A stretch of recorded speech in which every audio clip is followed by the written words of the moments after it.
O professor, não faltei quinta, não. Era você estava mostrando até os gráficos. Eu acho que eu perguntei, tipo, se você já tinha feito a chamada, que eu não escutei. Quem falou? Vitória? Não, é a Nicole. É porque Ah, quinta-feira Nicole. passada você mostrou até os gráficos e tudo mais, tipo, do trabalho, não Porque de foi? certa hora a hora que eu fiz a chamada, você não tinha entrado ainda. Pode ser isso, né? Eu vou colocar aqui. Porque eu fiz a chamada foi no segundo horário, né? Não foi no primeiro. Muito bem, então vamos lá. O número 9, esse é muito importante, essa correção aqui, gente. Esse comentário do 9 é muito importante mesmo. Por quê?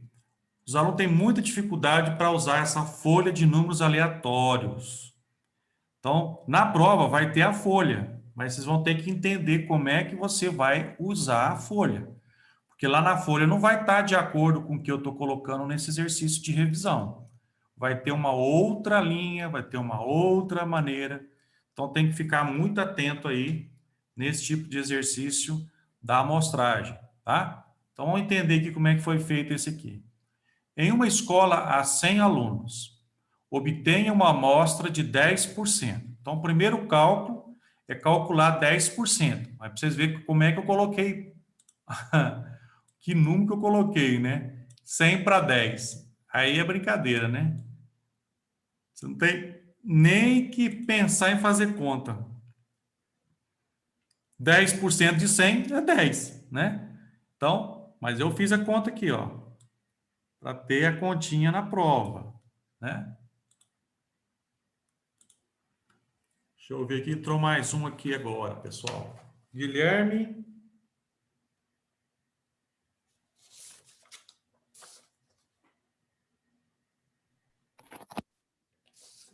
Deixa eu ver aqui, deixa eu ver aqui. Guilherme. Guilherme Fraga, bom. É isso, né? Isso. É que eu já fiz a chamada, pus aqui. Ah, beleza. Bom, 10 alunos, né? Então, como é que eu vou olhar esses 10 alunos na minha folha de números aleatórios? Então, tá aqui a recomendação. Com a quinta linha da esquerda para a direita. Quinta linha da direita para a esquerda. Vamos lá, então. Aí eu coloquei no final aqui a nossa linha.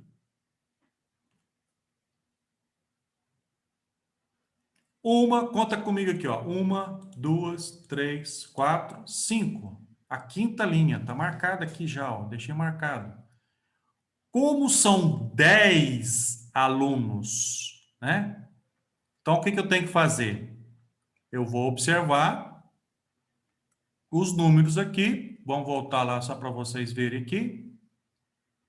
Em uma escola há 100 alunos. Então, você não precisa pegar 3 valores, 3 algarismos, né? Porque vai de 0 até 100. Então, 99, 100. E aí, não sei se aqui nessa tabela eu coloquei embaixo, acho que eu cortei. Não, cortei não. Quando tem 00, corresponde ao 100. Aqui, ó, nota. Se aparecer só um 0 é 10, se aparecer 2 0 é 100. Então, por isso que eu vou pegar apenas 2 algarismos. Então, quais são os números que aparecem? De 2 em 2. 80, 91, 16, 94, 67, 58, 60, 82, 0, 06, né? 66. Então, acho que deu os 10 aqui, até no 66, porque eu marquei até lá, ó, olha lá, ó. 80, 91, 16, 94, 67, 58, 60, 82, 06 e 66. Então, esses números aqui corresponde a minha amostra.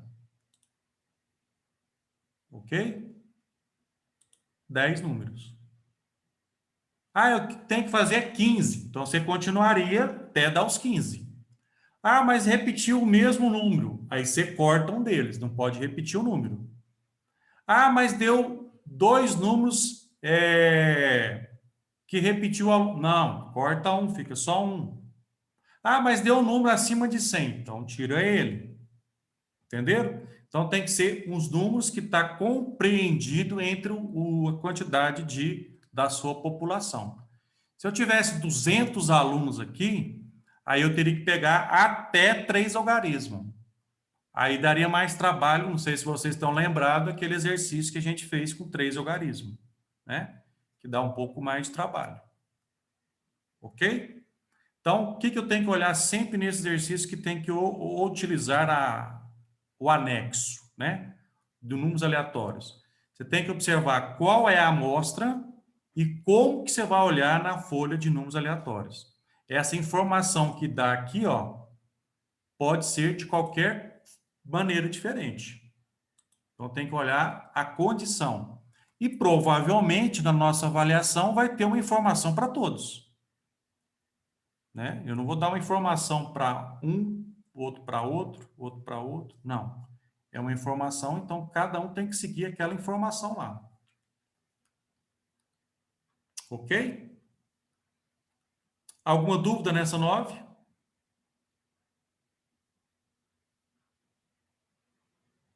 Não? Número 10. Agora sobre aquelas fases, foi uma das primeiras aulas que nós tivemos de estatística, né? Lá no comecinho do semestre. Quais são as fases básicas do método estatístico? Quais são as fases básicas do método estatístico? Então, se a gente pegar a primeira apostila que vocês têm aí, quais são as etapas do método estatístico? Coleta de dados é o primeiro item. Então, esse censo, planejamento aí já está fora, B e a C, a D, né? Coleta apareceu na letra A, na letra C e na letra E. Então, coleta só não daria para chegar na resposta, né? Depois da coleta, nós temos o quê? A crítica dessa coleta. O que é crítica da coleta? É você analisar se realmente o que você coletou condiz com o resultado, né? Se não tem algum defeito, se não tem alguma coisa que o cara não respondeu, não deu conta de responder, inventou. Então, tem aquela crítica, que pode ser interna ou externa, que nós comentamos lá nas fases do método estatístico, né? Depois vem o quê? Apuração. O que é apuração? Se você utilizou um método eletrônico, se você utilizou um método manual, você tem que apurar os dados, quer dizer, você tem que transformar vamos dizer assim, aqueles dados em uma tabela, ou você já organizar, colocar um rol, tudo mais. Então, você tem que fazer uma apuração do que você obteve, né? Depois, essa apuração eu tenho que representá-la. Então, a apresentação dos dados, tabela, gráfico, né? Que é uma outra parte super importante que nós estamos discutindo, né? A última matéria nossa foi sobre gráficos, né? Tabelas e gráficos. E o último dado, o último passo é a análise dos resultados. Quer dizer, qual o resultado que eu obtive nessa minha pesquisa? Qual conclusão que eu posso chegar? Aí entra a parte da estatística indutiva que a gente fala, né?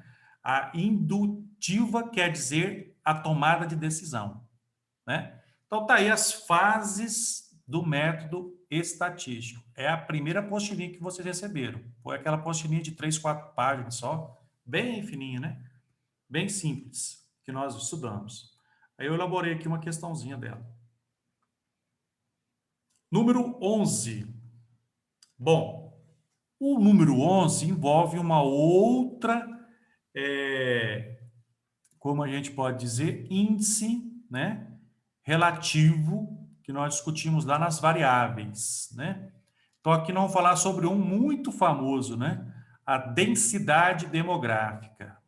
Então, vamos ver como é que resolve isso aí, ó. Cerca de 20 milhões de brasileiros vivem na região coberta pela Caatinga, em quase 800 mil quilômetros quadrados de área. Quando não chove, o homem do sertão e sua família precisam caminhar quilômetros em busca da água dos açudes. A irregularidade climática é um dos fatores que mais interferem na vida do sertanejo. Segundo esse levantamento, a densidade demográfica da região coberta pela Caatinga, em habitantes por quilômetro quadrado, é de... Então, como é que eu calculo a densidade? Você vai dividir a população pela superfície ou área. Então, eu vou dividir 20 milhões de brasileiros por 800 mil quilômetros quadrados. Então, veio 25 habitantes por quilômetro quadrado. Só faltou eu colocar qual foi o ano que foi tirado esse dado aí. Eu não coloquei, porque é um exercício mesmo para... Não é uma pesquisa, né? É apenas um exercício para cálculo da densidade demográfica. Mas ele poderia ter colocado ali no texto, né? Qual o ano que se refere a esses dados aí, né? Então, deu a letra B, 25 habitantes por quilômetro quadrado. Muito pouco, devido ao próprio texto, né? Se a gente fosse analisar os resultados aqui, a letra A seria bem difícil de dar o resultado de 250, né? Agora, os outros aqui, a letra E, 0,025, também é muito pequeno, né? Então, daria 2 ou 3 resultados que poderia ser o resultado, né? Da densidade demográfica. Então, essa aí foi a questão número 11. Eu coloquei a tabela aqui para não ficar longe, né, para aquele exercício. Vamos lá, então. Número 12. Tem algumas partes. Observe que essa matéria tem muita parte teórica, né? Porque cálculo mesmo não tem tanta coisa a ser feita por enquanto, né? Então, o número 12 é o seguinte. A parte da estatística que se preocupa somente com a descrição de determinadas características de um grupo, sem tirar conclusões sobre um grupo maior, denomina-se estatística de população, estatística de amostra, estatística inferencial, estatística descritiva, estatística grupal. Bom, como o próprio texto já está mostrando aqui, ó, descrição. Observe que no próprio texto já dá a resposta. Descrição quer dizer o quê? Descritivo. Então, tem que ficar muito atento na leitura, né, gente? Eu digo que a leitura aqui é tudo, né? É tudo. Olha lá, ó. Olha aí. Descrição, descritivo, né? Então, não tem segredo, não. Você tem que ficar atento mesmo na leitura. Como terá um tempo muito grande para fazer essa prova, né? Porque 2 horários, né? Que vocês vão receber a prova, até mais ainda, dependendo do dia. Então, é muito tranquilo você fazer uma leitura com calma e ver a resposta correta do exercício, né? Bom, número 13. As fases básicas. Ah, isso eu repeti, ó. Isso nós já comentamos, né? Agora que eu vi que eu repeti a mesma questãozinha aqui, ó. Falhou. 13. Vamos para 14. Os dados do gráfico seguinte foram gerados a partir de dados colhidos no conjunto de 6 regiões metropolitanas pelo Departamento Intersindical de Estatística e Estudos Socioeconômicos, que nós damos o nome de DIEESE, né? Aí eu coloquei a fonte aí, né? Só não coloquei... Ah, não, aqui embaixo tem a data. Ah, beleza. Então, aqui nós temos... Que gráfico é esse, gente? É um gráfico de barra, que é o gráfico de coluna deitado, né? Então, lá, ó, o título, março de 2010, bonitinha a data, aí tá vendo? Isso já é uma informação muito importante. São Paulo, 13,1, Salvador, Recife, Porto Alegre, Belo Horizonte e o Distrito Federal. Esses números que estão aqui representam porcento. né? Porcentagem. Supondo que o total de pessoas pesquisadas na região metropolitana de Belo Horizonte, 10,2%, equivale a 250 mil pessoas, quer dizer, metropolitana seria toda aquela região ali, não é só a capital de Belo Horizonte, né? O número de desempregados em março de 2010 nessa região foi de... Então, o que eu tenho que fazer? Cálculo de percentagem, né? Vou olhar lá no gráfico, tá lá, ó, 10,2%. Então, 10,2% de 250 mil. Divide por 100, porque está em porcentagem, né? Então, deu 25, ou 25, ó, 25.500.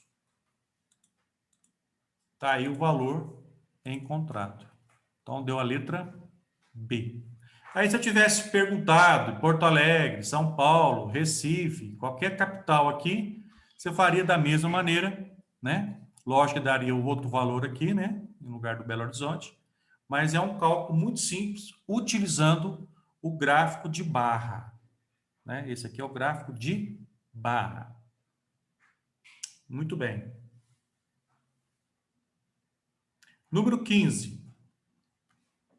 Mais um exercício de percentagem. Uma loja anunciou liquidação de verão para renovar o estoque para outono, oferecendo 35% de desconto em todos os produtos. Ao clientes que pagarem à vista, ainda é concedido outro desconto de 5% sobre o valor já descontado. Então, para todo mundo é 35%, mas aquele que pagar à vista ainda tem mais um desconto de 5% em cima do que já foi descontado. Tá bom? Então, letra A. Qual o valor final de uma peça que custa R$ 120 e foi paga no cartão de crédito? Quer dizer, então, que não foi à vista, foi no cartão, né? Então, 35% é o seu desconto. Então, 120, 35%, deu R$ 42 de desconto. Então, o produto saiu por R$ 78. 120 menos o desconto. Ok? Então, essa foi a letra A. Tranquilo, né? Bom, a letra B já tem uma diferença. Qual o valor do desconto recebido por um cliente que comprou uma peça de R$ 200 e pagou à vista? Pagou à vista. Então, olha só. 35% é o primeiro desconto. Então, 35% de R$ 270, 200 tirando 70, ele pagou 130. Não pagou 130, não. Por quê? Como ele pagou à vista, ele ainda tem outro desconto em cima já do valor já descontado. Então, 130 ele tem ainda 5%. Então, ele vai ter ainda um desconto de R$ 6,50. É o 5% em cima dos 130. Então, finalmente, ele vai pagar, com todo esse desconto aí, R$ 123,50. Esse é o valor final. Agora, eu fiz aqui uma continha, só para vocês observarem a importância que tem esse desconto separado. Você vai falar assim, nó, que desconto maravilhoso, né? Realmente, é um desconto favorável, muito bom. Só que se ele poderia ter feito 40% direto, poderia? Poderia. Mas olha só que se fosse feito isso diretamente, em vez de dar 2 descontos, 40% de 200, dá R$ 80. Olha que sacaneja. R$ 80, 200 menos 80, quanto você pagaria? R$ 120. Com essa brincadeirinha, você pagou mais R$ 3,50. Então, isso aqui, gente, é muito comum no comércio, mas é muito comum mesmo. Compra uma peça, na segunda você recebe a metade, blá, blá, blá, blá. Por quê? Exatamente, se ele tivesse dado um desconto geral de uma vez, ele teria um desconto que dar ao freguês muito maior. Tá? Então, esse aqui é um exercício só para vocês verem a esperteza, né, do povo. Ok? E aí, no último aqui, na última letra, está escrito assim, ó. Qual o preço de um produto cujo valor pago à vista foi de R$ 741 reais? Então, esse aqui é o valor já com os dois descontos de 35 e 5, porque o pagamento é à vista, tá? Então, o que eu tenho que fazer? O processo contrário, né? Em vez de subtrair, tem que somar os descontos. Começa com 741, calculo 5% primeiro. 5% de 741 deu R$ 37,05. Depois, o que eu tenho que fazer?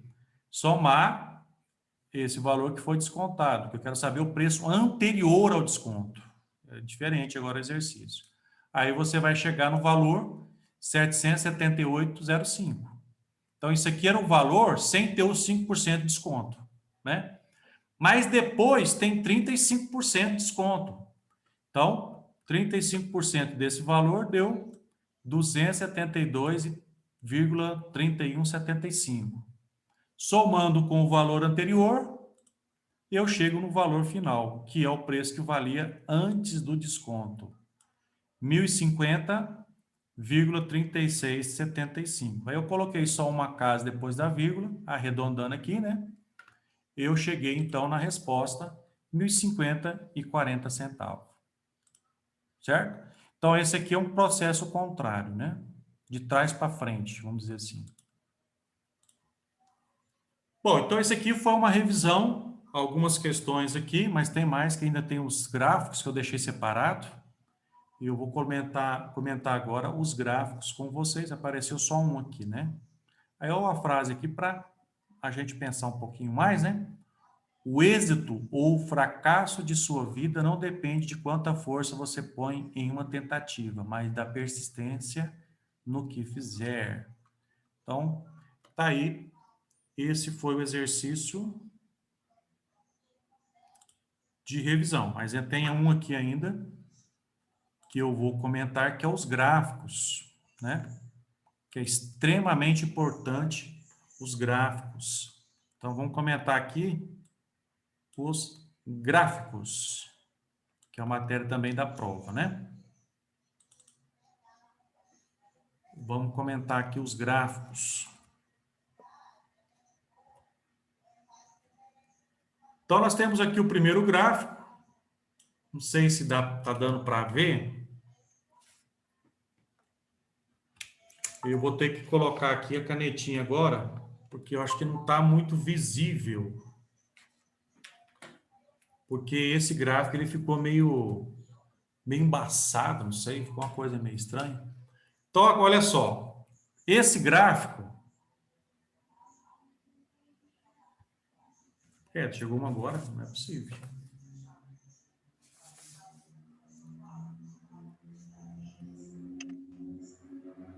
Só um minutinho, gente. Ah, não, já estava, porque deve ter saído, caiu, voltou. Muito bem. Pelo celular agora, meu notebook está acabando a bateria. Ah, e o meu notebook eu nem coloco mais bateria nele, vai direto da tomada. Ele já tá tão suadinho, coitado, que ele só carrega a bateria quando tá ligado na tomada diretamente. A bateria, como diz, acabou, né? Só repassa para o computador, como diz, não carrega mais. Muito bem. Olha só esse exercício. O gráfico abaixo apresenta as vendas de aparelhos celulares em uma loja no primeiro semestre, né? Primeiro semestre do ano. Essa loja tinha uma meta de vender no primeiro semestre 250 aparelhos celulares. Pode-se afirmar que, letra A, a meta foi atingida? A meta foi superada, faltaram menos de 50 unidades para se alcançar a meta, as vendas ficaram 75 unidades abaixo da meta, as vendas aumentaram mês a mês. Vamos olhar então aqui no gráfico. Vamos ver se a gente consegue compreender. Olha só. Se você observar, tem uma divisão aqui, uma outra aqui, outra aqui, outra aqui, outra aqui, aqui e aqui. Certo? Não tem numeração aqui, só tem o 0,40. Mas eu vou pegar 1, 2, 3, 4, 5, 6, 7, 8. 8 linhas, dividir o 40 por 8. Então, cada uma aqui vai ser o quê? 5, 10, 15, 20, 25, 30, 35, 40. Aí da importância que eu falei para vocês. Se a coluna tivesse todos os números aqui em cima de cada coluna, ficaria muito mais fácil, não ficaria? É, tá vendo? Ó, o janeiro, quanto que deu? Quantas vendas? 20. O fevereiro, 25. O março, também 20. O abril, 35. O maio, 35. E o último aqui, ó, foi o mês que teve maior venda, foi de quanto? 40. 40 aparelhos. Então, a letra E já não vai ser, ó, as vendas aumentam mês a mês? Não. Aqui, do mês de fevereiro diminuiu de novo. Então, essa última aqui, ó, tá fora. Descarta ela. As vendas ficaram 75 unidades abaixo da meta. Aí, o que eu tenho que fazer? Eu tenho que somar tudo para ver se atingiu a meta. Qual que foi a meta? 250 aparelhos. Então, somando aqui, deu quanto? O que vocês acham? Deu quanto aí? Ó, 35, 35, 70. 70 com... Ó, aqui, 40, 40, 60, 80, 80 com 70, 150, 175. 175. Então, a continha a ser feita é isso aqui, ó. 250, que não atingiu a meta, menos 175. Quanto que vai dar? 75. Então, quer dizer que faltou chegar na meta 75 unidades. Então, a alternativa correta é a letra D, porque a meta não foi superada, ela não foi atingida e faltaram menos 50. Não. Então, a letra D é a alternativa correta. Então, esse gráfico aqui é um gráfico de quê? É um gráfico de coluna. Então, é importante, eu achei interessante trazer esse exercício para mostrar que quando você coloca a numeração na coluna, que é o que eu pedi para vocês lá no trabalho, fica muito mais fácil de fazer o cálculo. E ele não tinha colocado. Então, fica mais difícil você enxergar. E a pessoa que está analisando também enxergar qual é o número, certo? Então, por isso que eu aconselho lá no trabalho vocês colocarem essas numerações em cada coluna. Então, aqui eu fiz a continha. Está feita aqui, né, na resolução do exercício número 1. Então, deu a letra D. Um outro tipo de gráfico, o gráfico do Enem. Pessoal, está faltando algum também para encerrar aqui novamente. Eu vou voltar que só tem 2 gráficos para a gente comentar. Se eu começar aqui agora, não vai dar certo, vai interromper.